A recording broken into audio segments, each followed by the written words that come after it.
Parashat Bo. Parashat Bo. Bo, come, go. Rav Avraham ibn Ezra said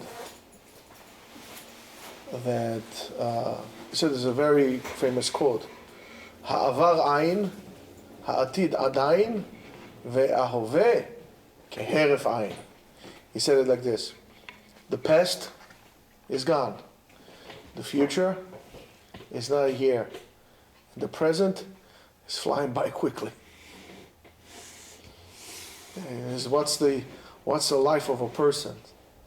Keklipat hashum, like a peel of garlic, crumbles and it goes away. It's I think when the Ibn Ezra said that, it was a great observation on his part, way before Einstein, that we are always dependent and trapped with time. We are trapped. Time traps us. It's a dimension that we all trapped in. We can break time, and it's very important. I mean, it's one of the dimensions that we live in, and it's a very important dimension because everything happens in time. The first mitzvah Bnei Israel were commended as a nation. The Jews as a nation is in our parasha, which is called Kiddush HaChodesh, sanctifying the month. We spoke about it previously years ago, about the importance of a nation to count its own time. That's also what we're doing in a way in the Gemara in Gittin, with the whole thing. But it's very interesting. As a nation, you need to count your own time. It's very important, right? By the way, just as a point, how many years for the independence of the United States? 76. Right? Yeah. Nobody knows, right? That says a lot about people. People don't even know how many years, say for example, how many years the state of Israel is independent, and so on and so forth. It tells you a lot about yourself. And the tzivui, the commandment with it is, HaChodesh hazeh lachem Rosh Chodashim. This month is for you, the first of the months. That means Nisan. People think that Rosh Hashanah is the first of the month. No, that's then you count the cycle of the years that we count. But the cycle of us as a nation, that is in Nisan. From Nisan we count years. Let's say, for example, when you were born, what month? October? Cheshvan.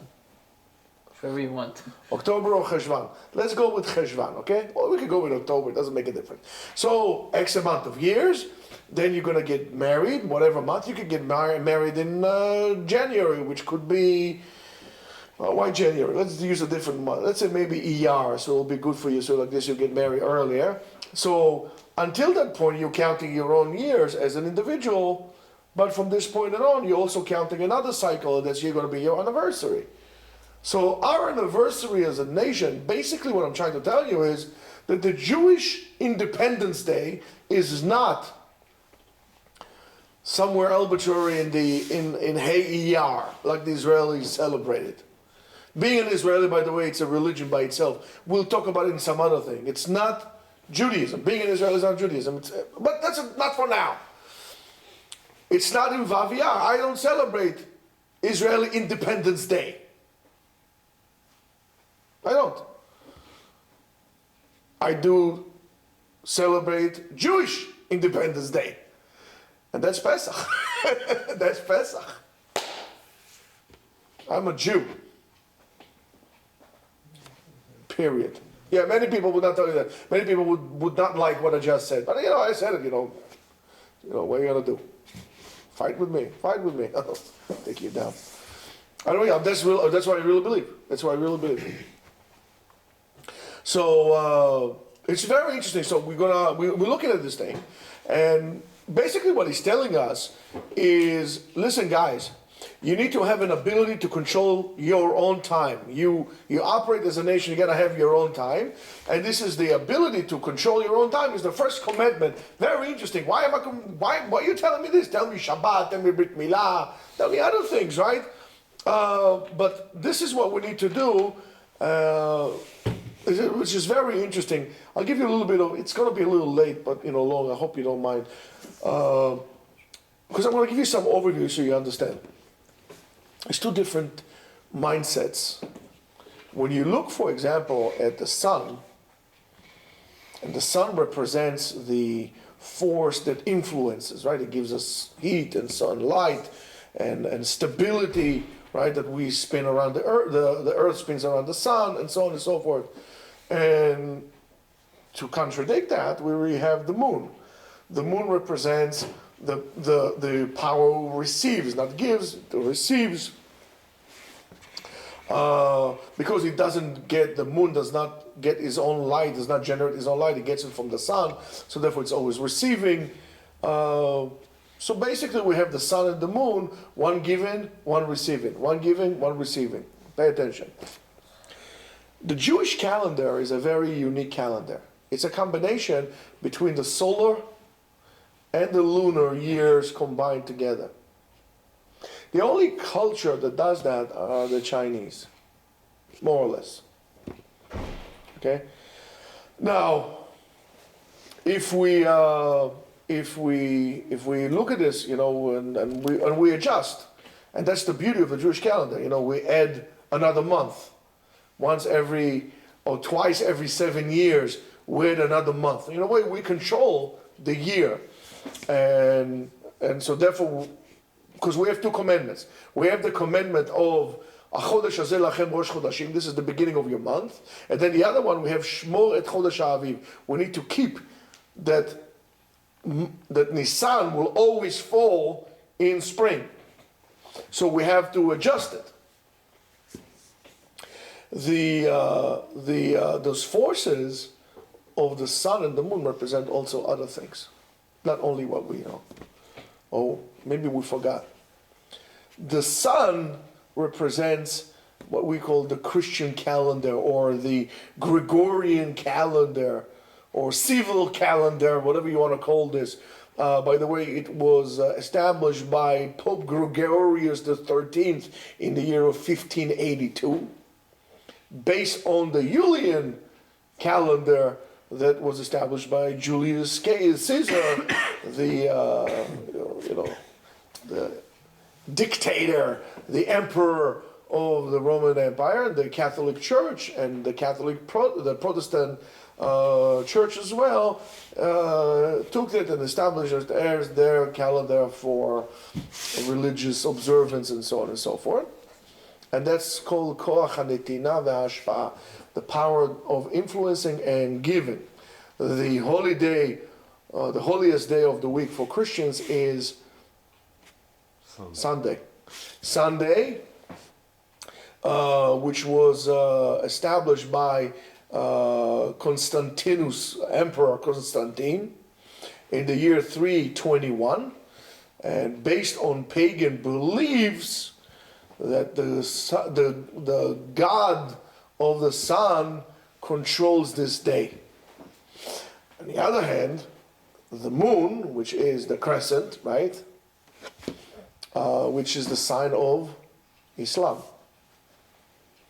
And the Muslim calendar is designed around or established around the moon only.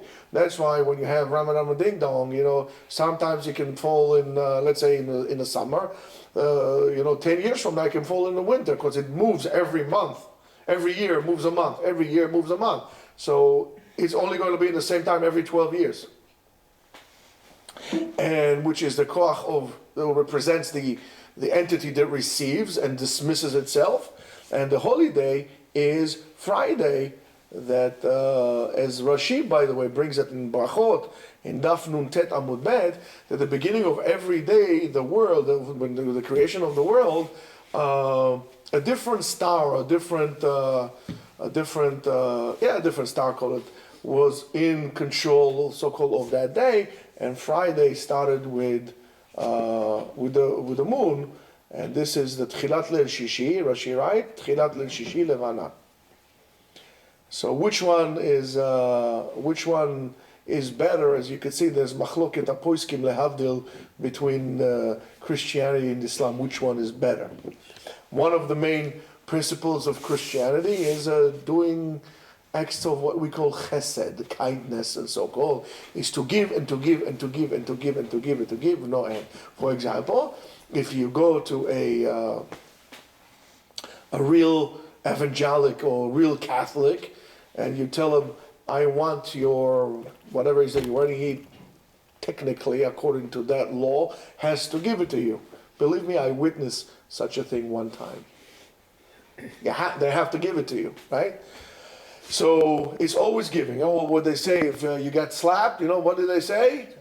Turn the other cheek. You slap me, I'm going, you know what I'm going to do. There's no turning the other cheek for me. You raise your hand and, never mind. So, but that's, giving the other cheek, even though it's beyond any kind of logic, is what the Christians will call it. It's all about faith. Yes, it doesn't make sense, but it's all about faith and so on and so forth. And, the Christian church always gives, and they do all kind of things that they do, and so on and so forth. Of course, they always take, but according to them, man has to give for himself as much as he can, so on and so forth. God gave you power, and you need to do everything, in that power, and so on, as they tell you.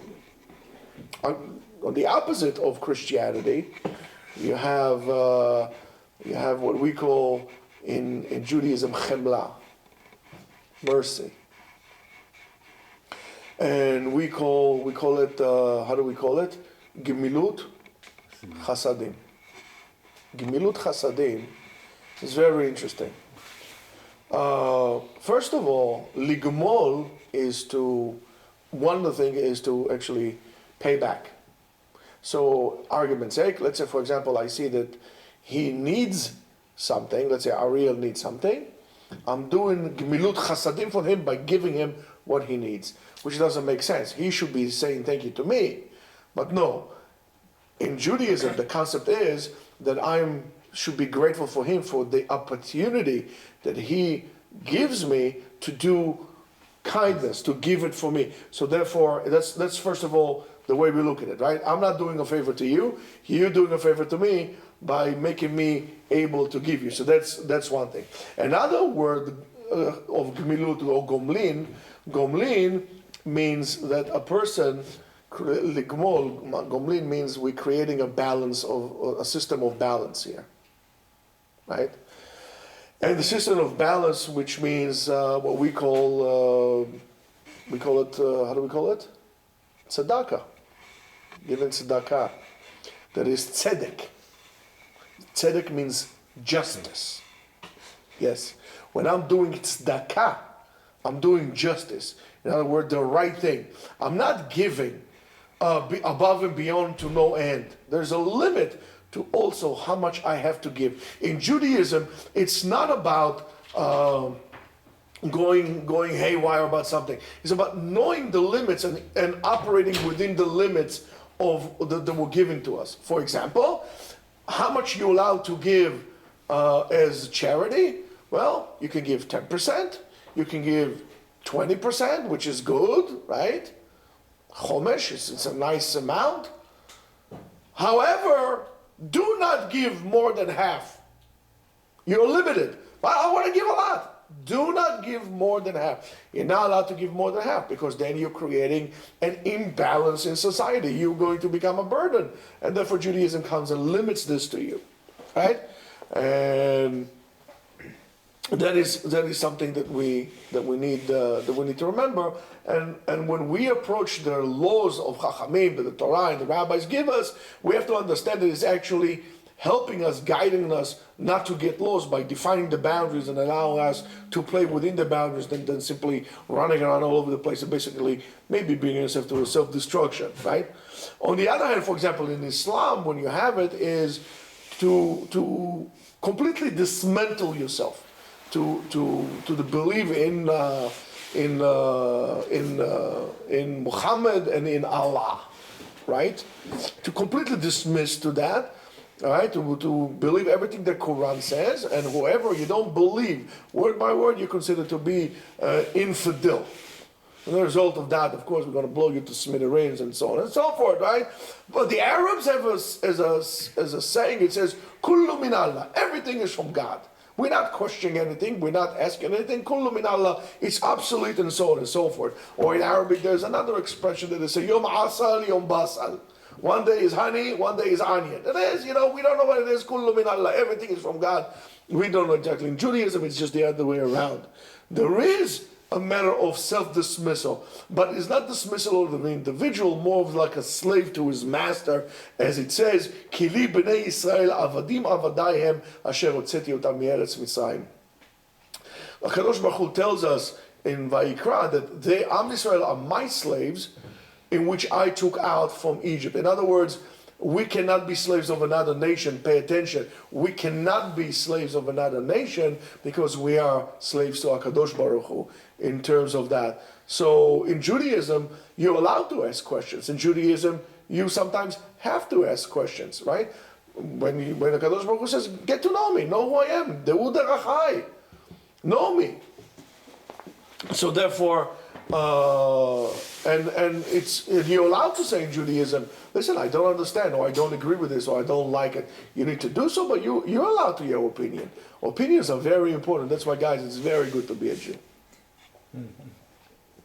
And that's why in Judaism, the calendar is first of all a lunar calendar. However, it's also a solar calendar that comes together. Kadosh Baruch Hu doesn't want us only as people who are dismissed and have no opinion and so on and so forth. Kadosh Baruch Hu also wants us to be independent people, free people, independent people, and people who are able to be mashpia, to influence the world, to come and to change things, not to sit down and waiting for somebody else to do the job for me. This is my job as well. I need to get up and do it. And when I see something wrong, okay, like the Arabs, nobody says anything, right? You can have a terrorist blowing up people, killing up people, whatever doing to people. You're never going to hear some Muslim say, no, that's a bad thing. Okay? That's the problem. Judaism, it's not like that. It's just the opposite. So, that's for example what tefillah, b'ten chelkenu b'toratecha, give us our part. In other words, we want a significant portion in your Torah. You give it to me, I want it.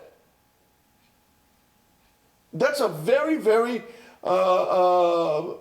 important statement that we make. If we only understand fully what it means, b'ten chelkenu b'toratecha, give it to me, I want it. I want it because I want to do something. I want to be a part of that decision making or whatever happens in the world. That's why, as a result, I got to be very, very careful for what I'm doing. And therefore, as a Jew, you can't, act like a potz. You have to be very, very careful with what you're doing, how you act. You have to be responsible. There's no room for self-glory and I'm the best, everybody loves me, I've been here for 30 years, everybody loves me, and so on and so forth kind of a thing, right? Because you have to understand, HaKadosh Baruch Hu gave you the koach, HaKadosh Baruch Hu gave you the abilities, but He only gave you the abilities to do something, to influence, to help, to build, not to self-promote yourself. This is not what it's all about. Just the opposite of what we do in our society nowadays. It's all about self-promotion. Believe me, there are plenty of rabbis who were infected with that disease as well. Self-promotion. Somebody gives you a compliment. Rav Chaim Palachi writes, he used to say, Lecha Hashem Agdula V'Tiferet. Somebody gives you a compliment, first of all say, it's for HaKadosh Baruch Hu the glory. It's not for me. You have to understand. Then you're an idol worshiper. You're believing in yourself. That comes from here. Achodesh Hazeh Lachem is the first mitzvah that the Am Yisrael was given, and this is, by the way, how Rashi opens his Perush on the Torah, and that's what we need to ask this question. Okay, so we explain now the calendar, and now you see the difference and the beauty of a Jewish calendar, or like the tip of the fork, what it is. But let me ask you a question. Out of all the mitzvot of the Torah, let's say, for example, it could have said, Ve'afta le'reacha kamocha, right? You should love your fellow Jew like. Why you have to tell me Why you have to tell me this mitzvah? Okay, so I understand the calendar, I understand, but still there's other things that are more, quote unquote, important than that. Again, don't we say, Ani Hashem Elokecha, say it right away. Right? Give me the set of the 10 commandments right away. How about Shabbat? Before Shabbat. Before Shabbat. Count your calendar. Okay, so all these stories that we say and all the excuses that we made are good, but still the fundamental question is asked, why this, why now? And we have to ask, if we're asking why this mitzvah, let's ask why now. Why this could not have waited until we get the Torah in Har Sinai. Wait a couple of months, we get there, wait a couple, Nisan, then we go to Sivan, we get to Har Sinai, tell us in Har Sinai, put it, instead of this one, add another one, whatever, We have 613 mitzvot. I'm sure you can find a place for this. Tell me then. Why are you telling me before? You're still in Mitzrayim. You're still in Egypt. You're telling me that. And then of course there's the mitzvah right after that comes immediately after that is to take in the Asor LaChodesh, and the 10th of the month we have to take a seh, we have to take a lamb, and we have to every household brings a lamb and we bring it as a Korban Pesach. So fine, so we can say that if we're not going to know when we have to bring Korban Pesach, so because we have to count Asor LaChodesh, we have to count the month. That's why it was given to us, and so on and so forth. Right? You understand? Because if HaKadosh Baruch Hu told us, so basically we could say that the mitzvah of counting the month only came as a subcategory to the greater mitzvah, maybe, of bringing Korban Pesach. Okay, so I understand that. Maybe. But it's not really that.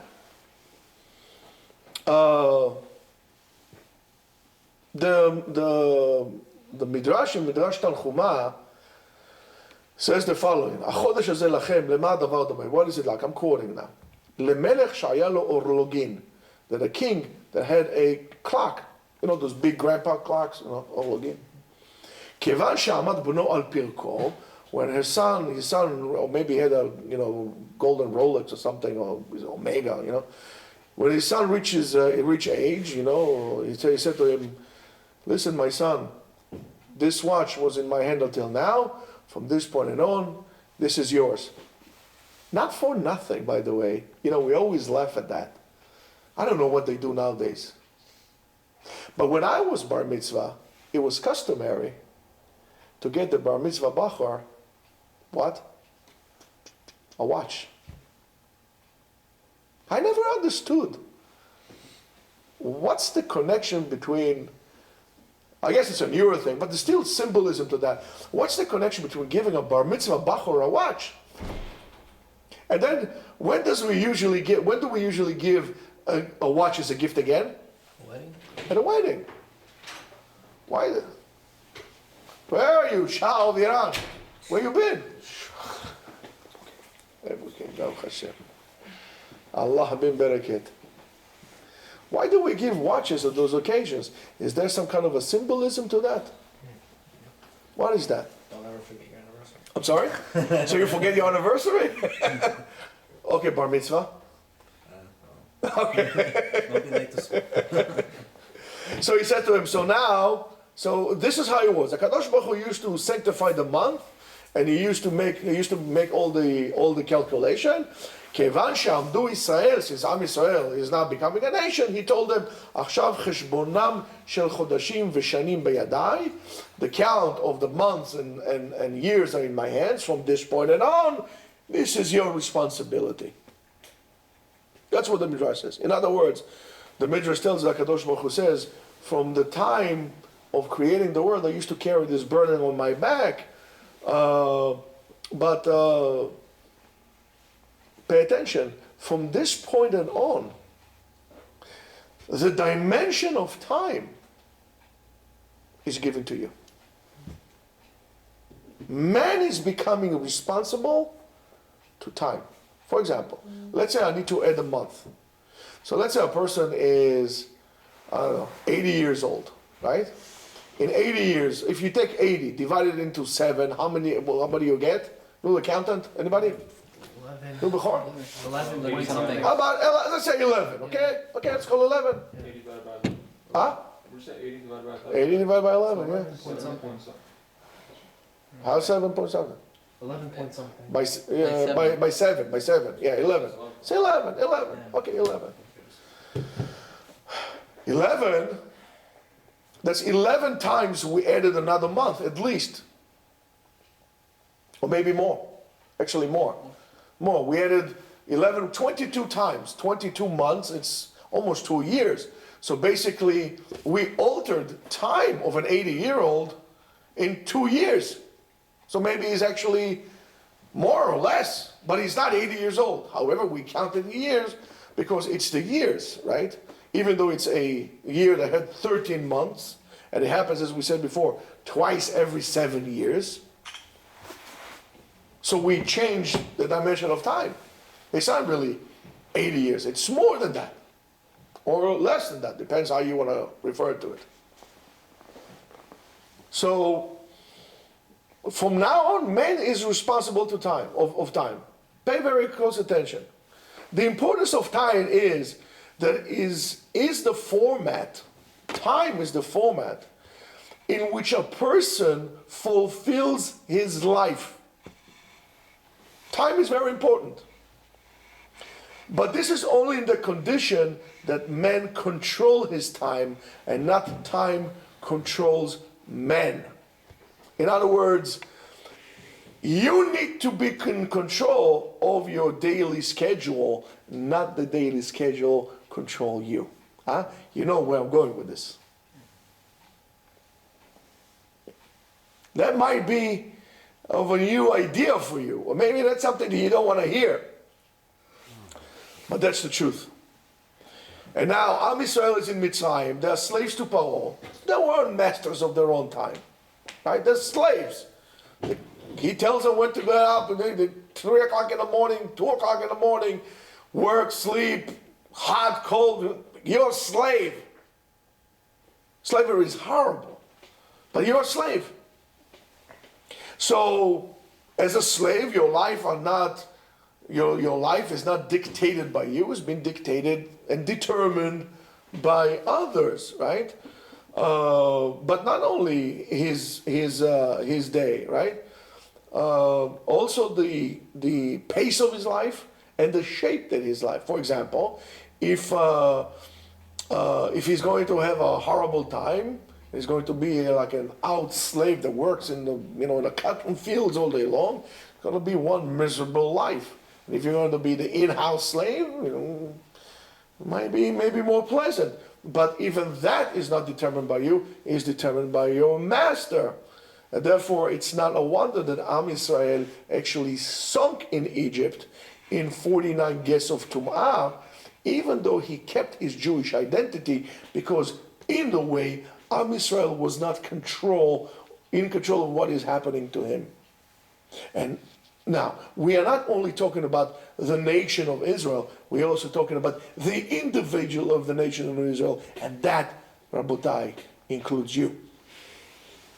When you are not in control of your time, you are not controlling what is happening to you in that time, you might find yourself in some kind of a quicksand or mud in which you are not going to be able to pull yourself out. It starts with that. That's why, I'm very big about time. Right, Sam? Yeah. Time is time. Why did I tell you a million times? Being on time is being early. If you're early, that means you're on time. If you're on time, for example, I told you to be here at 7, you're here at 7, you're late. Being early is being on time. Being on time is being late. So, when I can do, Being late is what? Being late is not acceptable.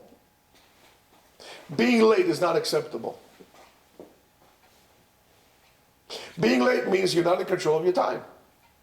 For example, I'll give you an example. Let's say I want to go from Kew Gardens here, right?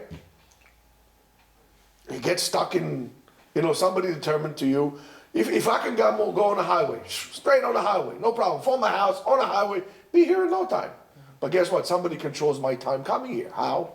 I have to stop at the stoplight, red light. Mr. The lousy or your lousy mayor makes you speed at 25 miles an hour so you can't speed. He gives you a ticket, this wicked man. Right? Thinks I'm a walking ATM machine. And then he tells me it's the environment or some kind of like Bobomyces. Whatever. Never mind. Anyway, I'm not in control of my time. So that isn't, if you are late, means it's an indication that you were in control of your time. That's why it's not acceptable, it's bad. You have to be in control of your time. And it has to do with being in school and being at work and doing all these things. You need to understand what you're saying to yourself here. I am not in control of time. Since time is the format in which allows me to accomplish myself, if I'm not in control of that, I'm not in control of my accomplishments as well. I'm not in control of my life. That is not acceptable. That is not acceptable. That's why when I tell you, you have to set time to learn Torah. So all of a sudden, this question that comes to you when they ask you in Shammai, Kavata itim la Torah? Did you set aside time to learn Torah? In other words, were you controlling your life? Did you decide to live? Because you can't live life of Torah if you're not in control of your time. Kavata itim la Torah? Did you set aside time to learn Torah?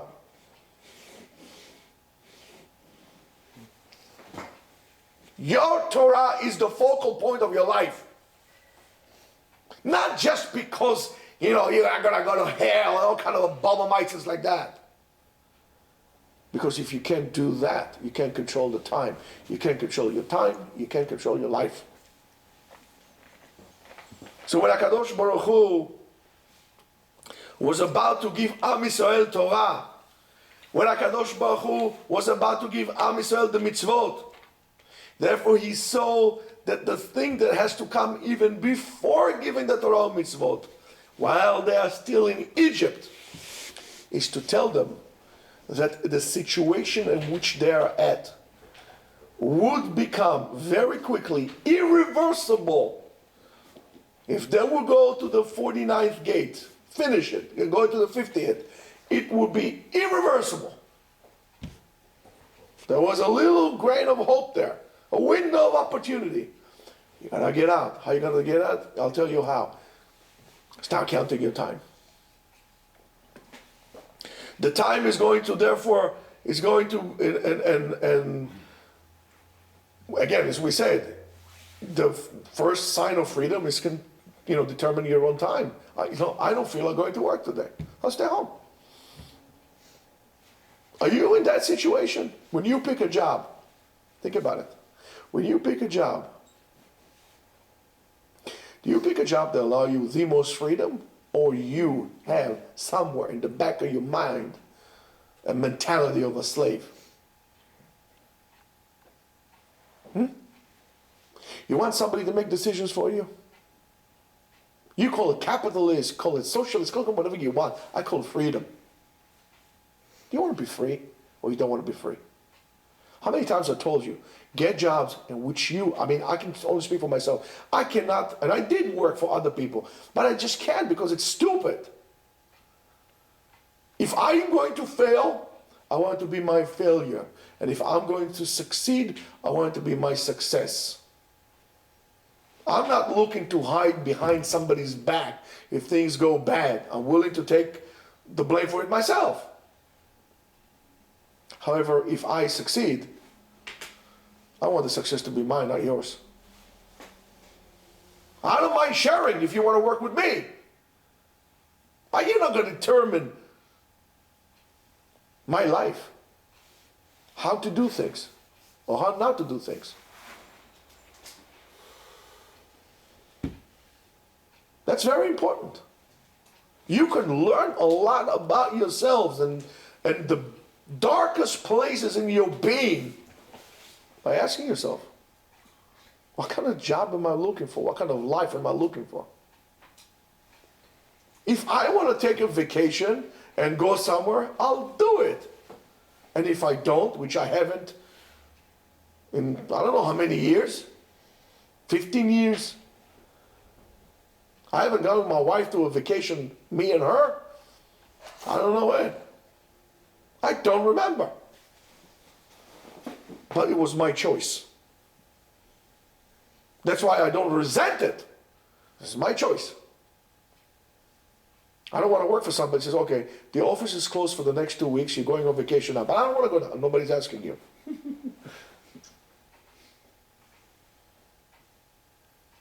It's good to be the king.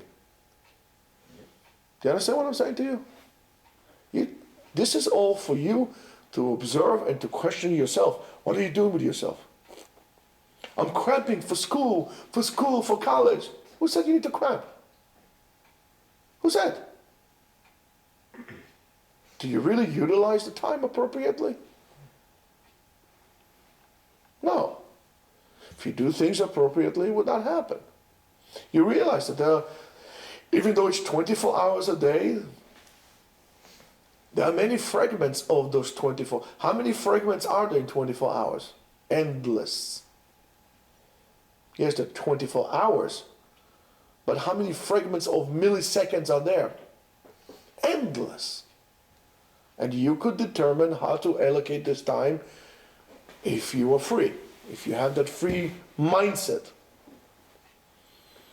So therefore, when the Midrash says in Tanchumai Yashan, "Hachodesh hazeh lachem u'masur beyadchem ve'en atem mesurim beyado." Hachodesh hazeh lachem. Look what HaKadosh Baruch Hu is telling us. Hachodesh hazeh lachem. Time is in your hands. You are not in the hands of time. In other words, you have an opportunity to break away from this dimension, from this prison that's called time. It's in your hands. In your hands doesn't only means if I'm going to count it this way or count it that way. Masur beyadchem, I'll do with it whatever I want. I can determine the quality of it, the shape of it, the meaning of it, and so on and so forth. Achodesh hazeh lachem, to you, masur beyadchem, given to you. You do whatever you want with time. You don't want to come 40, 50, 60 years old and saying, what in the world happened to me? Where all the years are gone? I just don't understand. Time is gone. Crying out loud. In 5 years I'm going to be 60. Holy moly, let's check, let's call the doctor. Let's buy a plot.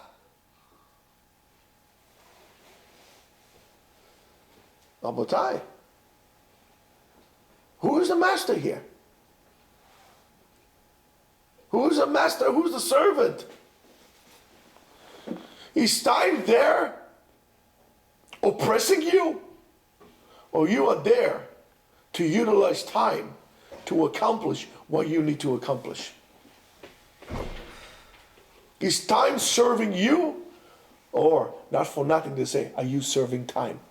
When you are in prison, Rabotai, right? What's the terminology for prison? You're serving time. Say it. You are serving time. You're in prison. Are you serving time? Are you in prison? Are you slaves? It's a different way to look at things. So as long as a man is not a master of his own life, a master of his own destiny, Rabotai, there's no point in giving him Torah and mitzvot. It's pointless. That's why no other mitzvah was given. First you got to be free, then you can learn Torah. So it means that Am Yisrael needs to understand before they receive the Torah that the destiny of itself is given to them, it's in their hands. And that was not only true for the people in Mitzrayim, it's true to us as well. And we have to remember that it's not only for slaves, it's also for us, and mainly for us. It's not only if I'm free in my country to do what I want, or I'm a free man to do what I want. It's not only that. It is, do I have my destiny in my hands? Am I willing to determine my destiny? As HaKadosh Baruch Hu says, HaKadosh Baruch Hu says, as Rabbi Yehuda Levi said in his song, in his poem, Avdei Azman, Avdei Avadim Hema. Those who are slaves to time are slaves of slaves. There's nothing worse to be a slave of a slave.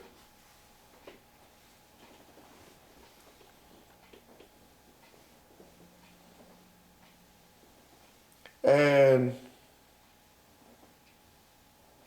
I don't want to bring John Lennon here, but it reminds me of a song that he wrote. There's a very famous song where it's called "Woman is the Nigger of the World," and he talks about how women are being oppressed in the world in terms of, many men treat their wives like slaves. However, they are slaves themselves. Therefore, it makes a woman to feel very bad because she's a slave of a slave. We are also slave of slaves. Avdei Azman, Avdei Avadim Hem. Slaves of time are slaves of slaves. That's what it says. Therefore, even if you are free, I can free, nobody can stop me. I want to go on a plane out to go to California, go to Seattle. It's not a problem. Nobody's going to stop me. However, I'm not free because I'm a slave of time. That's why comes Mitzvat Kiddush HaChodesh, to emphasize the importance of time and the ability of men to do what with time. What do we do when we call this a month? This is going to be a new month. How do we call it? Renounce. Kiddush HaChodesh. Rabotai. It's sanctifying of the month. I'm going to tell you the following. When you are making Kiddush HaChodesh, okay? When we make Kiddush HaChodesh, we are not just sanctifying the month, we are making a statement to ourselves that we are committed to sanctify our time. Our time is giving to us as a hekdesh dedicated to HaKadosh Baruch Hu. Are we sanctifying our time, or we are going to be mo'alim b'kodesh, betraying of a holy concept, or a holy thing? We're betraying the holy when we unsanctify the holy. And that's what we need to remember. So, life, time is a gift given to us. So all of a sudden we realize that time is a gift. And time builds from many, many units. And everybody has different pekalach, have different gift. This one gets 80 years, this one gets 90 years, this one gets, and so on and so forth. Everybody has his own amount of years. He's giving units of time. And in those units of time, everyone has a specific job that he or she need to do.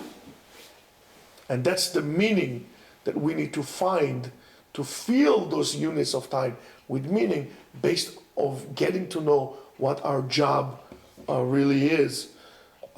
Knowing what my job is, realizing that I need to sanctify the time will help me bring meaning to my life. Meaning to my life would help me keep the Torah and mitzvot on a much different level, much higher level than we are doing it right now.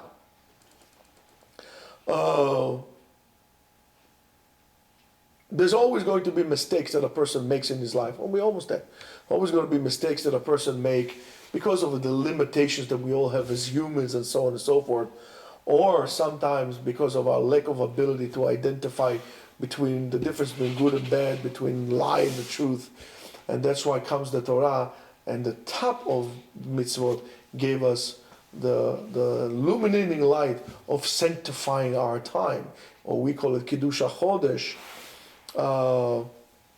with knowing that I do have the control, because I might say, I don't know how to do this. I don't have a control over my time. Here comes the Kadosh Baruch Hu says, you do have control over your time. Do not waste your time. Time is the most important commodity that you would ever have in your life. If you will take all the money of the world and all the riches of the world, you would not going to be able to extend your time on earth within even one split of a second more than what it was prescribed to you. And the older you get, the more you realize how precious time is and how much you have wasted your time until now. The problem is, when most people realize it, it is too late. I thought about a new line that gave me some koach.